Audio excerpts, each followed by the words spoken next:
I'm Christopher Chen, and I'm a senior at Homestead High School. Hi, my name is Tracy Chou, and I'm a sophomore at Wilcox High School. I'm Altheia Chen, and I'm a junior at Homestead High School.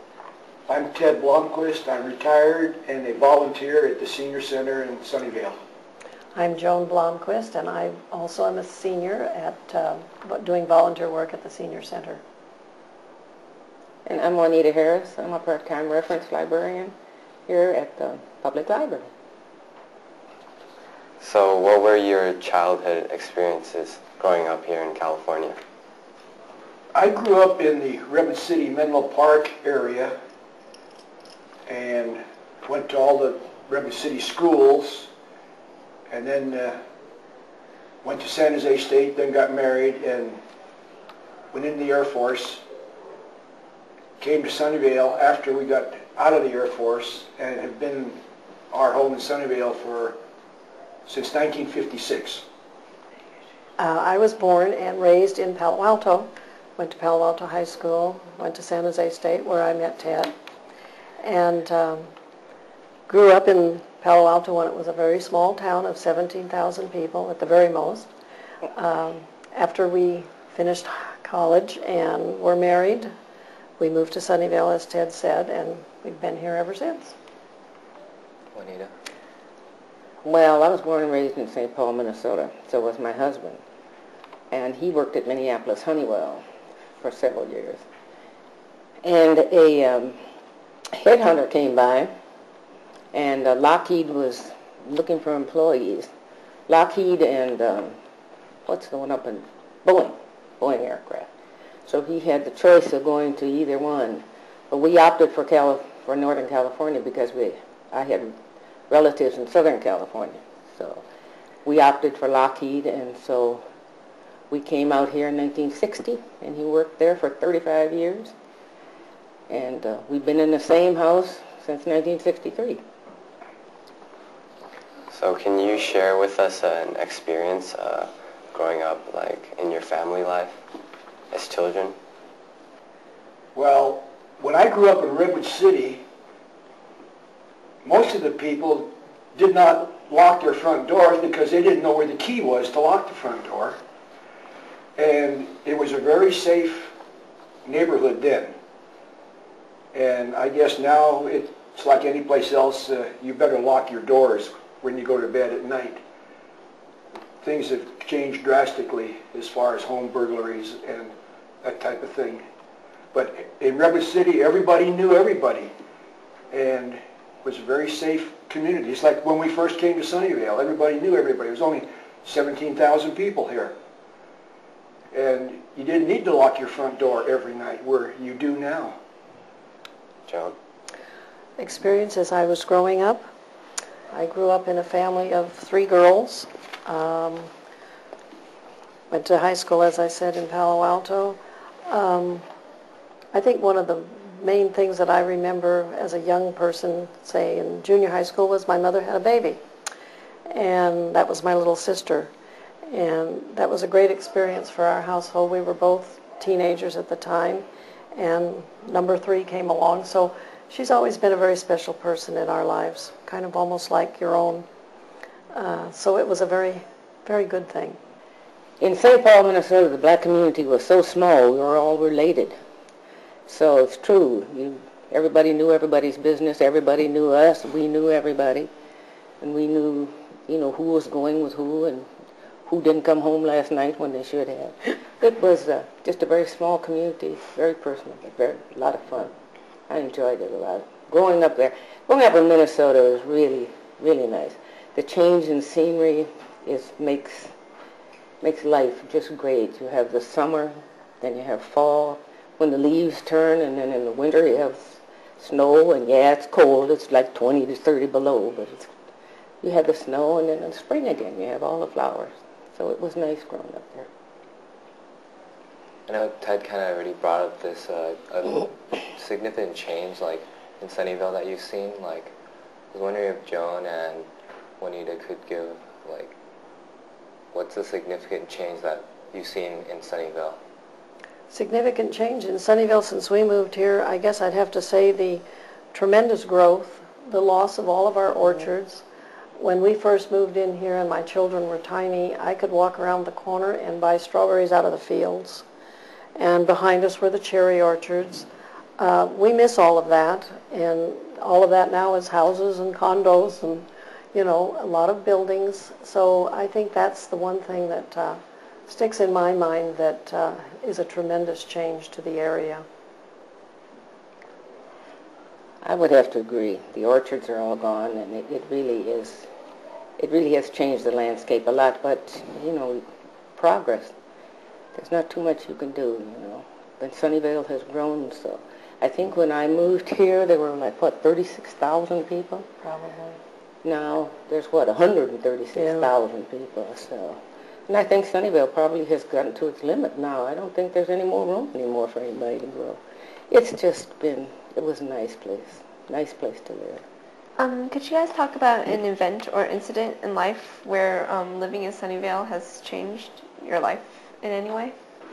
One change is when our children were growing up, and we were greatly involved in Little League, and we've made some very strong, lifelong friendships out of Little League. And now there's not near the Little League population that there used to be. We used to have over 100 boys for each age group, and now there's nowhere near that number in the entire league. So, other changes we may also made lifelong friendships by joining the church and getting deeply involved in our religious activities. That was kind of the area I was going to mention, is the church. And our children went to St. Martin's, and I taught catechism over there, and we made some tremendous friends there also, which we are still in touch with.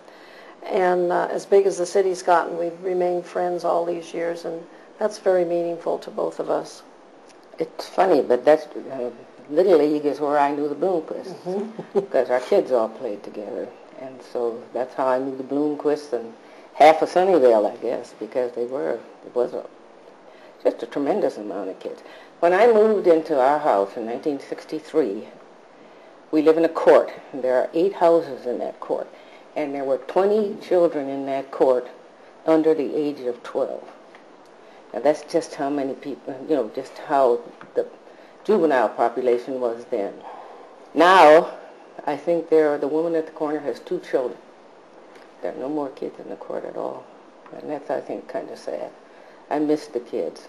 The people who lived at the head of the court cut a gate into their back fence, and it abuts right on Dianza's park. And I found out later, when my children come home and talk to me, their bedrooms were in the front of the house, and there's a back door right there. They would sneak out and sneak over to these people's house, go through the gate and go up to the park and stay till about 10 o'clock and then sneak back in. Well, Stanley and I, my husband and I, by that time we were in bed sound asleep. I never thought to check on them. Now I know. If I had it to do again, I'd check on them. But that's the one thing I remember more than anything else, is that sneaking out the back way, going to the park.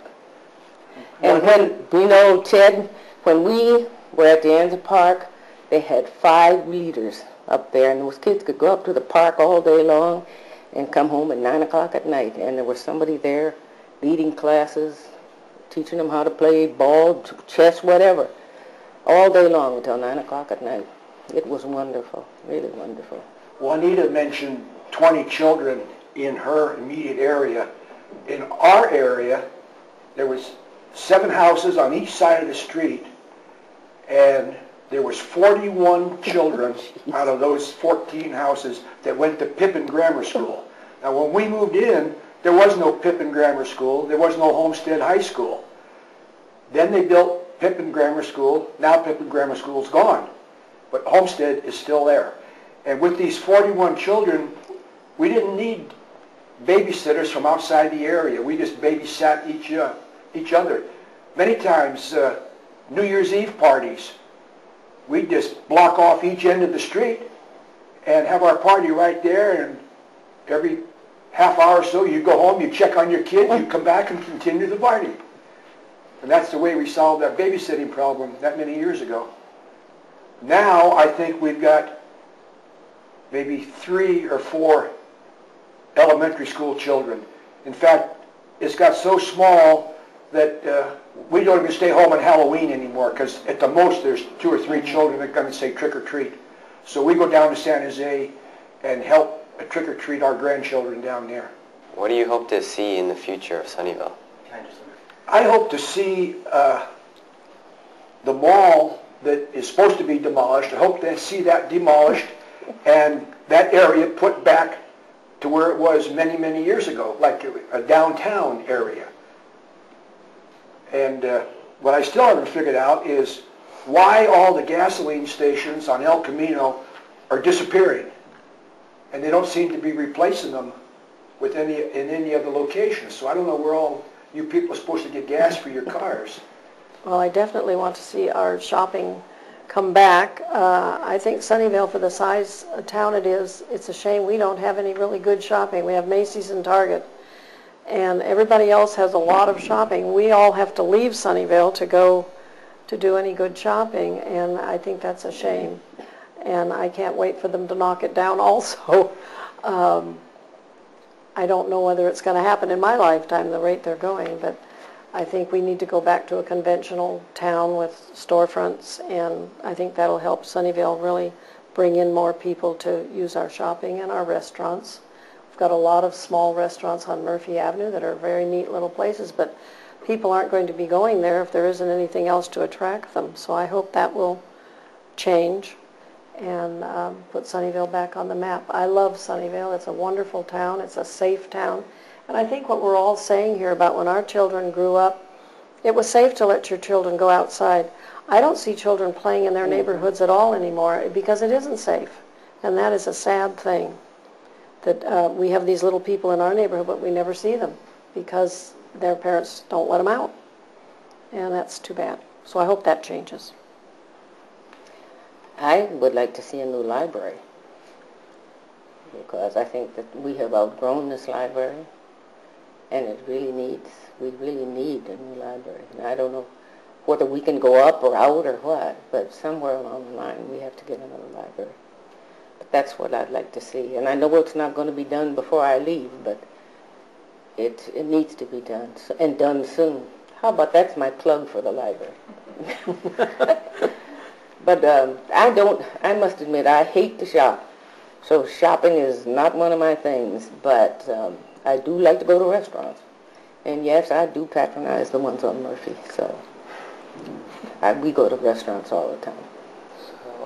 So how do you guys think living in Sunnyvale has enriched your life? After I retired, the opportunity presented itself for me to get involved with the senior program. And we've made a lot of good friends in the senior program, and it's really nice working with the seniors who need help. And we're specifically involved in the lunch program at the senior center. And see, like anything you do to aid those people that need help, they really appreciate it, and they're glad you're there. Even though we're the same age, or I'm older than some of them, they appreciate everything you do for them. I guess I just have to enhance on that, and we're having a little problem at the senior center, and I'm sure the city knows about financing and the lunch program, and I'm hoping very much that Sunnyvale will figure something out so we can continue that lunch program over there. It is so important to those people. Ted and I don't really go there to eat lunch. We go there to help serve the lunches and prepare it or whatever they need us for. And those people, it's so important to them. And it isn't just the food, it's the social part. There's a lot of lonely seniors. And so I'm hoping that the city of Sunnyvale will find a way to either get us some financial help or something. I don't know what the solution is going to be, but that's important to me to see that happen. I haven't started volunteering much because I'm still working. But the thing I really do like about Sunnyvale is it's easy to get to cultural events. Like I'm an opera buff. And so I go to San Jose Opera. And we're close. If I want to go to San Francisco to the opera, we're not that far away. So we're right in the middle of so many things. There's a symphony orchestra, there's ballet, there's chamber orchestras. There's so much around here that I really, when I retire, I look forward to going to all of them, frankly. I think it'll be fun. Do you have any words that you would like to share with the younger generation? I'm sure that your parents have done what they felt is best when it came to raising you, and just do what they taught you to do, and do it right, and do it honestly. I agree with that. Play hard, have a good time, work hard, and obviously you three are working hard. We talked a little before we started, and you're all taking great courses in school, which tells me you're good students. You're on that straight and narrow path. Don't let any of those bad outside influences get to you. Continue your education and stay straight. Well, as a mother of 8 children, I don't know that children pay much attention to what you say anyhow. So, but I think, you just hope for the best. You do the best you can, you raise your children the best you can, and just hope for the best. And my kids have turned out pretty well, so I'm very well.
Senior at Homestead High School.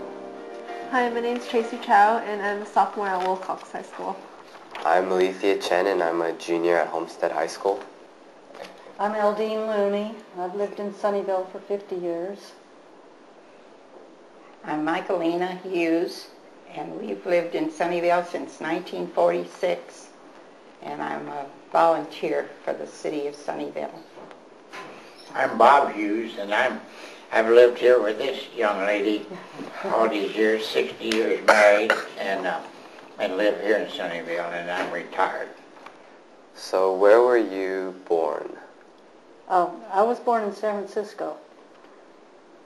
And Michaelena? I was born in Chicago. I wouldn't go back. I was born in St. Louis, Missouri. So what brought you here to Sunnyvale? He was in the Navy, and I met him in at Navy Pier. And then we got married and moved to Sunnyvale because he was stationed at Moffett Field here. And we moved here when our kids were small to get out of San Francisco. Better for them in the country. It was country then. It was country in them days, yeah. That was over 60 years ago. When I first came out here, I was stationed at Alameda, and Alameda had too many aircraft for the size of the base, so they sent us down to Moffett Field here. And that was a nice move. That's when we bought our home here in 1946. Sunnyvale was just a little jerkwater town then. 10,000 was the population. And in those days, at the celebrations like Cinco de Mayo and different Spanish celebrations, there was a gentleman named Vargas, and they called him Mr. Sunnyvale. And he used to wear his full Mexican dress, his big sombrero, and silver inlaid jeans, and he carried a big silver 45 on his hip. In those days, you could go to town with a gun. If you didn't have it secured or hidden, you could wear it on your hip. And I always thought that was really something to see. I'd say, Mr. Vegas, you're looking mighty handsome again. But they called him the father of Sunnyvale, Mr. Sunnyvale. They named Vargas School after him. So he was quite a distinguished feller in his time.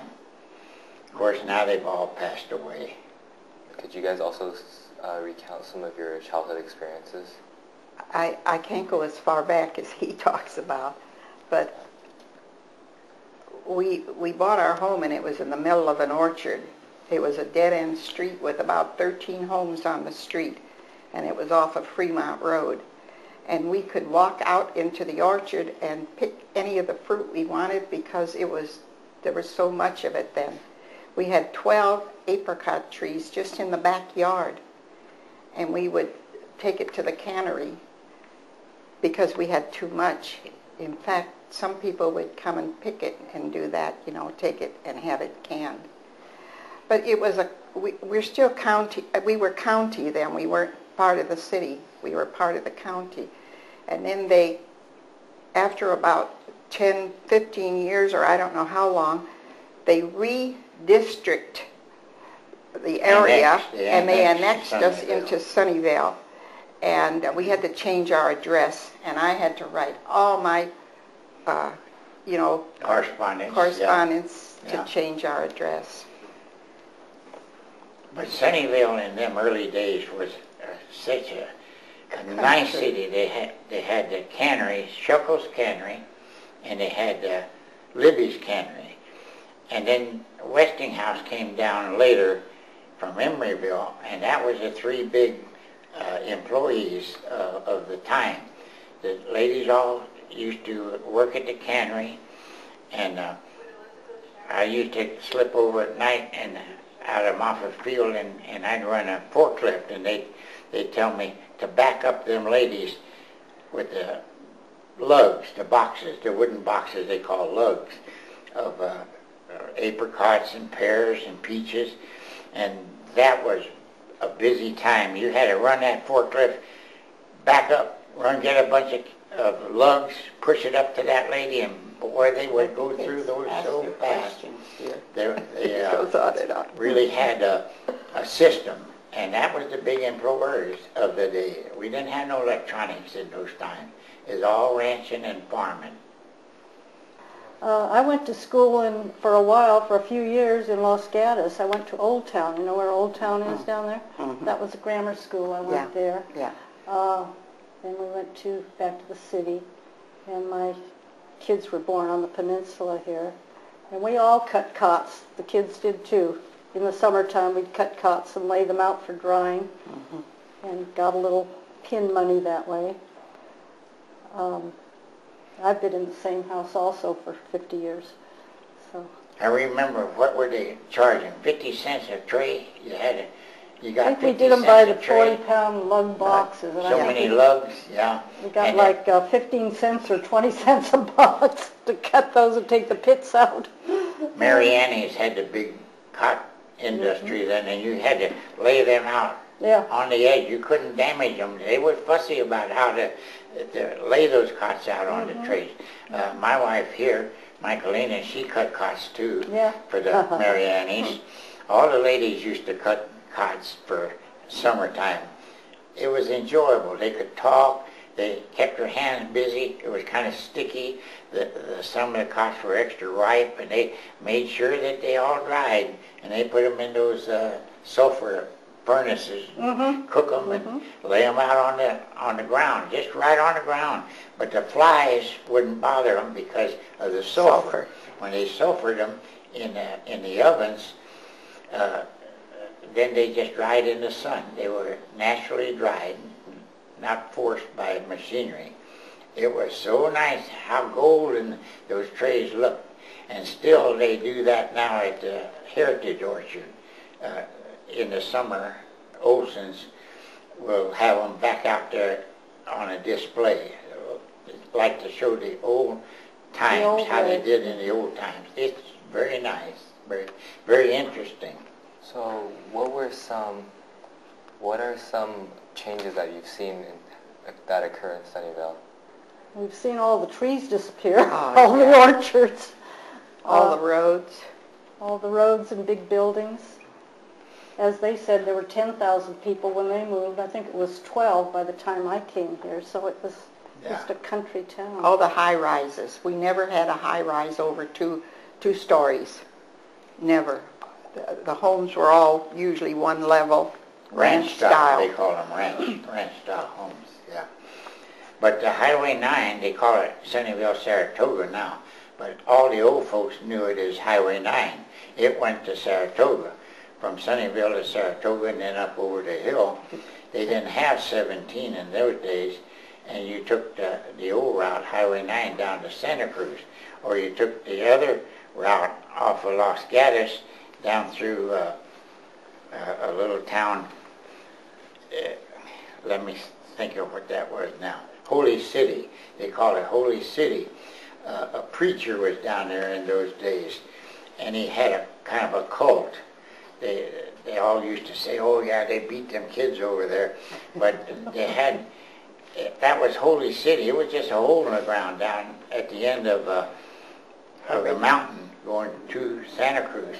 And of course they had the entertainment over there, the circus, and it wasn't large, but that's one of the oldest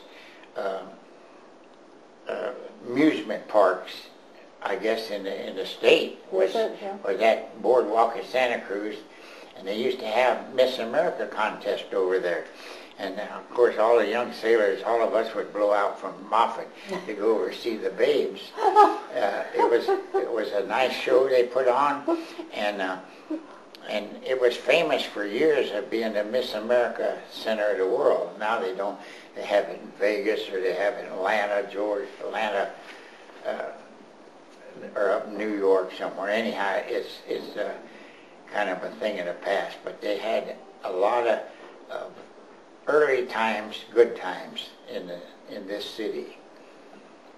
Can you guys talk about an event or an incident while living in Sunnyvale which has changed your life? Well, we're all still here. Thank God. We worked at Lockheed for years, both of us, when Lockheed was up in the 30,000 people. I worked at Westinghouse. That's shrunk down too. How about you? What has changed your life? Well, we moved whenever he got transferred in the military, in the Navy.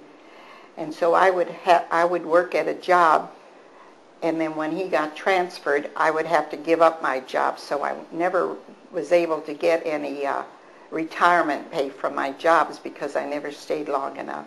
Mm-hmm. But we traveled all over the world. He was stationed in Guam and in Hawaii several times, and in Naples, Italy, and even in Japan. And we bought a home in Japan, but we couldn't buy the land because the government controlled the land. But we bought a little home there, and then we were able to sell it for exactly what we paid for it. So that was quite an experience. And we always came back to our home in Sunnyvale. Well, if you're back on me again, it's your turn. Our big changes was just going from young to old, you might say, in Sunnyvale. When I got orders to Moffett Field, the Navy left me there for 7 years, so they called me a plank owner because we worked in the big hangar. And in those days, before they had put louvers up in the ceiling in the top of the hangar, they had a pigeon infestation. and the pigeons used to come in and make their nest, and then they would make a mess on the planes that were parked underneath. So our skipper would tell us, he'd say, okay, I want a crew to go up in the attic of the hangar. It had a small car that went up on the sides on a rail, and then you had catwalks up there, and you went out there with bamboo poles and pushed the pigeon nest out and let them fall to clean the hangar. But they later got a ventilation up in the top, and they could control it better. But that big hangar was world famous in its day as a landmark for California and for Sunnyvale. I remember they had a big, when they had the apricots here, the stones or the seed from the apricot was sold to a Coke company over in Alviso, and they had a big tall stack. I guess it was 150 feet tall, and they burned that the stones or the seeds from the apricots and made briquettes, and that had a big flame, a big fire that came out of the top of it at night. And when we go on our night flights, and the fog would get so thick here in the valley, we couldn't find the field. The pilots always look out and they say, Hughes, watch out for that smokestack. We'll find out where Moffett is. So everybody, the crew members, will all be looking around and watching, and then we spot that smokestack with that fire coming out and tell them, say, there she is. So we knew we was right close to Moffett Field, and they'd come on down and make a GCA approach and land. But many times it was so fogged in you couldn't even see the base, the field, the big hangar, and it got kind of hairy. In fact, one night they wouldn't let us take off. We was going on a night flight, and they said, no, nobody's leaving. It's too foggy. You can't even see the runway, let alone run down it. And that was a big runway, 12,000 feet. So we had our kind of hairy times here in Sunnyvale. But it was good times too. Okay, you guys go. They got a lot of questions. What do you guys think about Sunnyvale now, and what do you like and what would you like to see changed? We were just saying, we were sitting there, we want it back the way it was, but 50 years have passed, and you can't stop progress, I guess. It's still a nice town, but, I mean, it's a city now. It's not a small town. It's a great town. Sunnyvale is a great city. The young are coming here, though, and making it like a metropolis. And we didn't want that. It was a beautiful country area when we first moved here. And we didn't have the highways and all the automobiles and everything. I would like to see it back to where it was, but never will it ever be. And as Aldine said, they took out the beautiful trees that we've had here. It was a forest of fruit trees, just beautiful. It bloomed every spring. They were beautiful, and they've taken them all out to build high-rise buildings and condominiums. We had no condominiums here. We had one motel that is still here, and it's on Sunnyvale Avenue, right off El Camino. And that motel is still there, and that was the only thing that they had at that time. But the changes have been too fast. Well, they're too fast for us old folks, but they're just right for young people. I envy you guys because you'll see a whole new world that we're going to pass through. I'm 85 now, so once I pass out, there's an old timer gone, and they'll say, well, who is that guy? Where did he come from? And because the young focus on the modern technology we got now, everything has changed. The war has changed everything. The war in Iraq is all push button now. Nobody carries any old-timey anything. Munitions is all new. Ways of discharging them is all new. the ships all got rockets in them now. They don't have guns in them no more. That's fired by man. So we're just modern. Look at Lockheed over there in Ames. Ames is shot up to the moon and back. Being interviewed. So when you look back on the city, I don't want it like it was old times, because you guys wouldn't have liked it in those days. You young people are the smart people coming in the world now. And that's what counts. The way the city changes is the way you guys make it change. By your education and your devotion to stay here and see what happens to good old Sunny Valley, as my old father-in-law used to call it. He was Italian, so he didn't call it Sunnyvale. He said, "Well, Bob, we go Sunny Valley. I'd like to go Sunny Valley." So we had a lot of fun in them days with her parents, with my wife's parents, when they came out from Chicago to visit. It was like a whole new world for them to come to Sunnyvale, California, and he thought that the streets were gold, and the walnuts was all up and down on the Los Altos highway there now, and we'd stop and pick up walnuts. Nobody'd say nothing. Help yourself. Years ago, I went over to Lester's cherry orchard and wanted to pick mustard, and I asked him, I said, "Mr. Lester, could my father-in-law and me pick some mustard?" He says, "Son, take it all." He says, you guys take all the mustard there you want, because they grew the mustard to help the trees in the old days.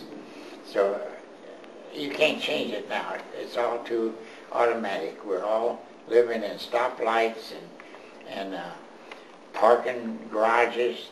There's no place to park anymore. You've got to go into the cellars, or the dungeons, I call it, park down in that underground park, and I ain't going to do that. But you guys have got the city in your hands now, you young people. What part of living in Sunnyvale is most enriching? Well, we all raised our children here. What part of Sunnyvale? I can't.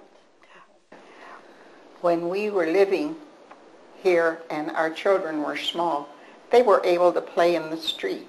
They were able to go anywhere without somebody, bothering them.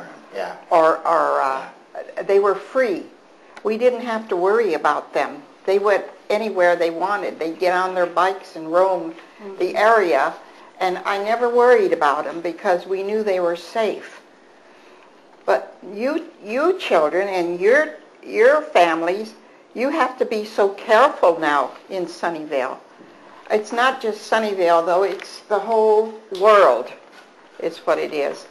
But our kids were raised easy. We didn't have that concern, and they played on the streets. So this is a terrible thing for what's going on now, But it's life. Well, not Sunnyvale, but the whole state of California, now everybody needs a cell phone. You got to keep in touch. You got to call your mom and dad. We don't have one. The mother and father got to call you guys. Where are you at? Are you coming home? What's happening? Is something coming up? No, is there an accident? Yeah, there's an accident. I'll be home late. But the highways is fierce now with traffic. There used to never be so much traffic. 101 had stop signs on it. You can't believe at Moffettfield they had a stop sign. At the end of Moffettfield was another stop sign. A 2-lane road was all they had going to San Francisco. We used to travel from Sunnyvale to San Francisco on El Camino. Yeah. El Camino, we traveled right up El Camino to San Francisco. There was no 101, there was no 280. We used to travel along the bay because El Camino would skirt the bay. Of course, they filled it in since then, so that now it's 101. But that was so easy. We had no traffic. All you had to do was watch, ahead of you. There were maybe 5 cars on the road going up that way. It was amazing. It was beautiful. We used to stop along the way and shop, but it's not like that. We don't even leave Sunnyvale hardly anymore. Is there any advice that you guys would give to the future generations? He's giving it to you. He's giving it to you. He tries to do that with our grandchildren too, but yeah, Grandpa, it goes in one ear and out the other. They're smarter than we are. They're so smart. Well, you never realize the young fight the old, and then when you guys get up to our age, you'll say, God, I never knew Grandma and Grandpa were so smart. It's just a way of the world. Everything is like that. The young animal, he's kind of dumb. A young dog, he waits till he gets old, and then he's smart. He'll obey, he'll sit, he'll come and go as he wants. But human beings are so different now that young people have to be very careful of what happens to you guys, because it just happens too fast. You can't believe how many young people get in real big trouble now. Where it used to, even a policeman would tell you, now son, look, you get squared away and go home, tell your mom and dad what happened. But when now they throw the cuffs on you, you go to the Bastille. Yeah. You go overnight in jail. That's a must. They gotta do that, because if they turn a feller loose. I remember one time, my wife and I was a young sailor. I was coming down 101. I was hitting about, in those days, 55 miles an hour was the speed limit, and I must have been doing 65, but a cop pulled me over, highway patrol, and he said, I had my uniform on, of course, and he said, sailor, he says, you know how fast you was going? And I said, no, sir, officer. He says, you're going over the speed limit, but he says, tell you what to do. He says, you go down, get you a cup of coffee, and then you slow down. And I thanked him. I said, thank you, officer, I'll do that.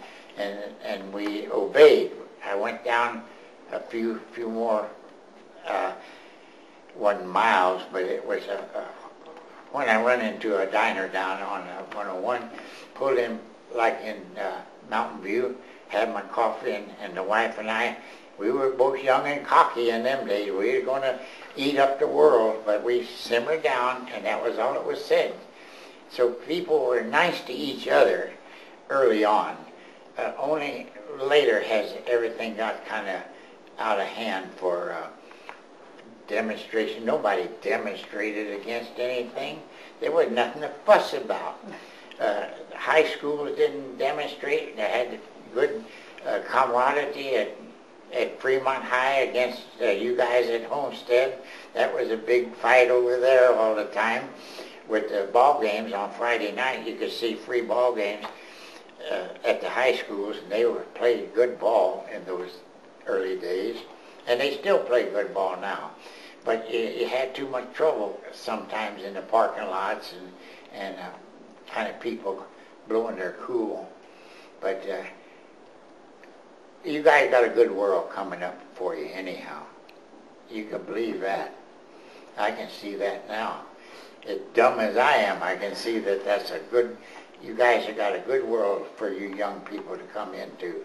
It'll be different though, but I'm sure that you'll say, in the old days, you remember when we had that interview, that old guy says, we'd have a good world. He said, he was right.